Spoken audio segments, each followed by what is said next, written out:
Okay, hello. I think I'm gonna have to stick with the catchphrase opening for a little while until I find a natural way to start these videos.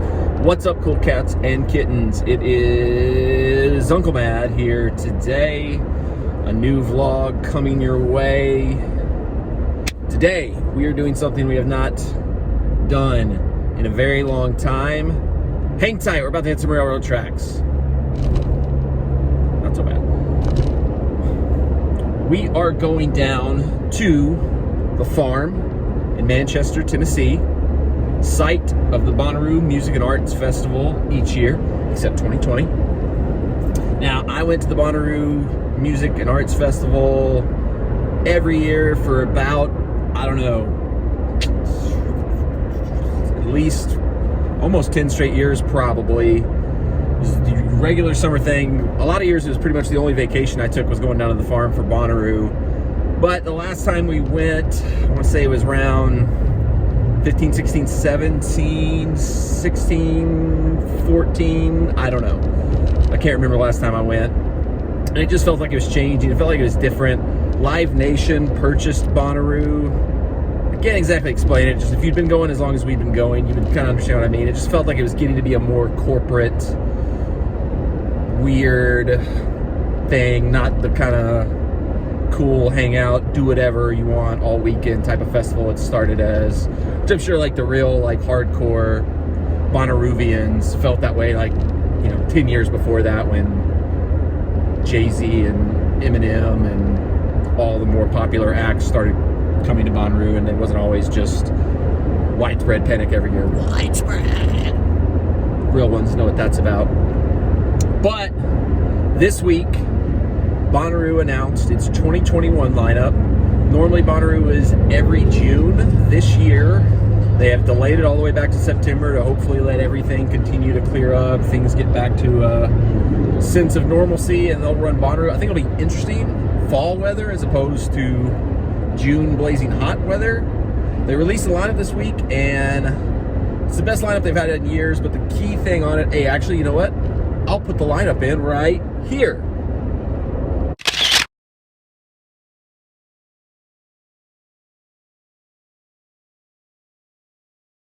Okay, you probably just saw the lineup, unless I forgot to edit it in. That's a possibility. I'm not always on top of things like that. When I point and say, I'll put a link somewhere around here, I forget 90% of the time. So hopefully you just saw the lineup, but if you didn't, the main standout for me on that lineup is Foo Fighters. Foo Fighters was kind of like the great white whale of Bonnaroo to me. I always said when I stopped going, if Foo Fighters ever got booked for Bonnaroo, I would go back. They're booked for Bonnaroo, so unless something crazy happens between now and September, I fully intend to return to Bonnaroo. But you might be asking, what are you doing a vlog about today if Bonnaroo is not till September? Good question. On the farm in Manchester, Tennessee, they are doing a special merchandise pop-up shop. And I said there's going to be some special new merch, there's going to be some throwback merch from past festivals. My guess is they had a bunch of crap from last year's festival that never happened that now they got to get rid of. Stuff that says like Bonnaroo 2020.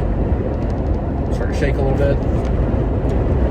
That's what my guess is on what they got down there. So I'm headed down to Manchester, Tennessee, aka the butthole of America, to check out what all this pop-up shop has to offer. And you get to come along with me. And now you get to shake.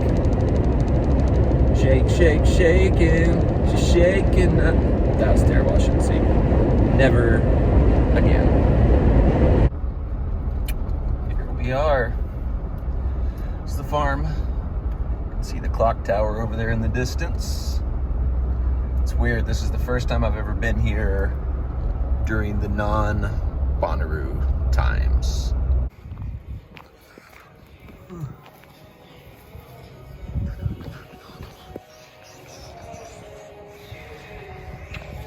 Hey. Can I go the other way? This figure. You said you already have one of those? No, I can always do the same. What is it, a poncho? I'll provide it if you need like over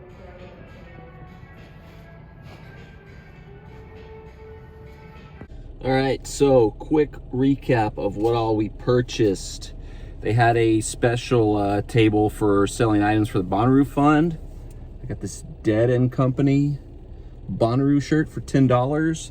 This is actually a bootleg shirt. They were selling bootleg shirts that they had confiscated during the 2016 Bonnaroo. I guess people were selling these in the campgrounds or something like that, and they're selling them for $10 to raise money for the Bonnaroo Fund. Ugh, stinks really bad. That's gonna need to be washed. She said that these have been in boxes basically since they confiscated them in 2016, so they might have bite marks in them. It's not great. I have this is a Radiate Positivity Bonnaroo shirt. It says 2021 on it, but they already had these printed before the lineup that came out, so got that. And then I thought this was very funny, so I had to purchase this. They have the 2020 wristbands that you would have gotten had you attended the festival in 2020, which nobody did since it didn't exist, so I got that. And the 2020 bandana, so 2 items you would have received if you actually came to the festival in 2020. But nobody was able to because the festival didn't happen in 2020 because nothing happened in 2020. So I thought you can see it's the general admission wristband there. So that's pretty funny. So cool little shop. I was really kind of hoping we'd find something in there from 2012 because I think if I have my years right, that was the all-time best Bonnaroo in my opinion. I think the oldest stuff they had was like 2016, which 2017 maybe. I think there was like a shirt or a poster from 2017, but no big deal. Some cool stuff, nice little event, fun thing to kind of do. By far the best part of this though is kind of being down here on the farm. Bonnaroo's not actually going on because I've never been here before when Bonnaroo wasn't going on, so it's cool to just kind of see the whole festival grounds and look around and see what everything looks like when there's not like thousands of people and hot, sweaty, grossness all over on each other. And now that I'm saying that, it doesn't sound as fun to come back this year. So man, I'm actually gonna stop and look at some of the areas here while I'm here, have the opportunity.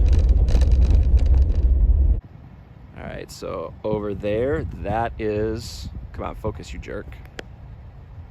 That is where the main stage is.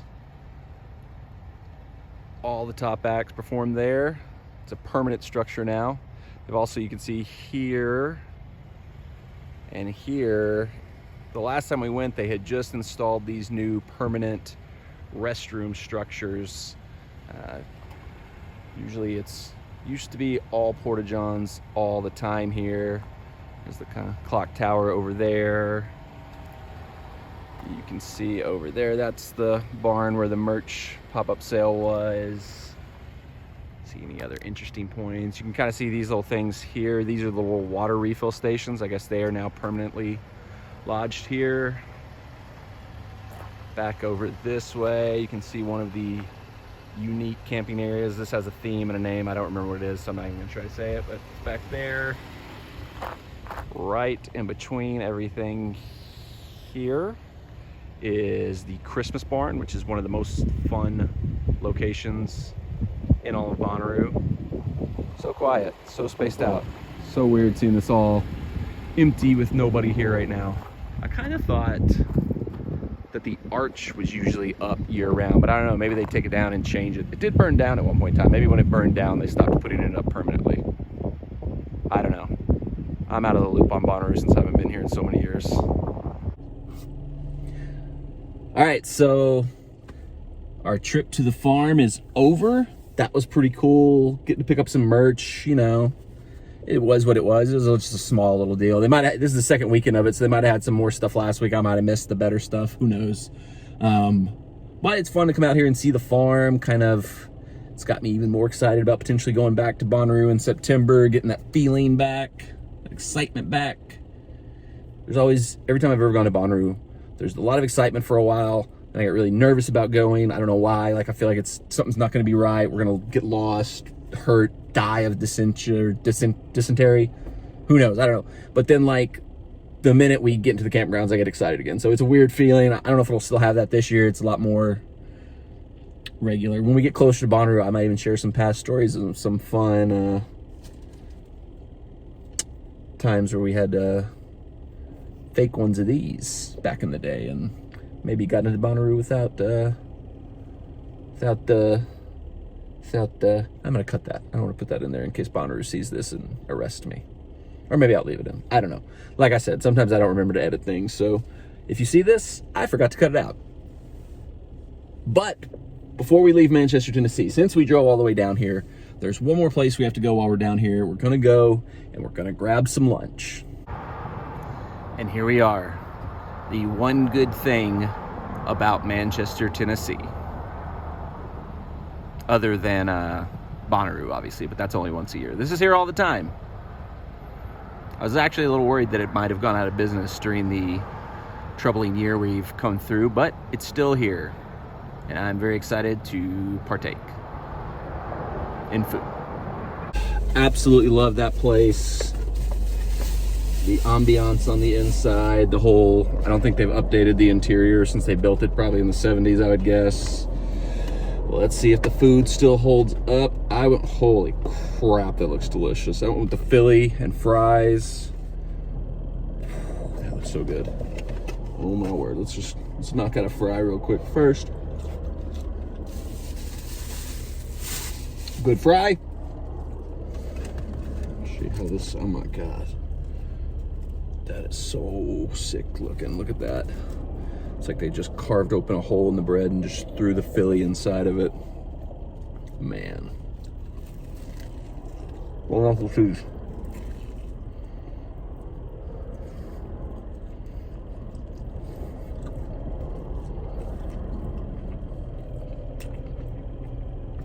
That is a thing of beauty.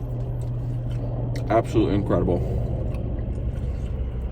Absolutely incredible. By far, best thing about Manchester, J&G. Hats off to you, J&G Pizza. You still got it. I'm glad to see you're still around. I'll be back in September for Bonnaroo. And Vlog will be back with me. So I hope you're there. We'll be doing Bonnaroo vlogs at that time. Good Lord, this is so good.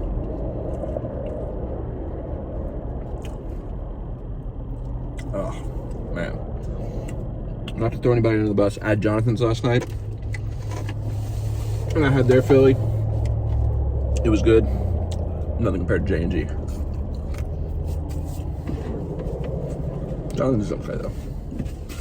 J&G is better. See you soon, Manchester.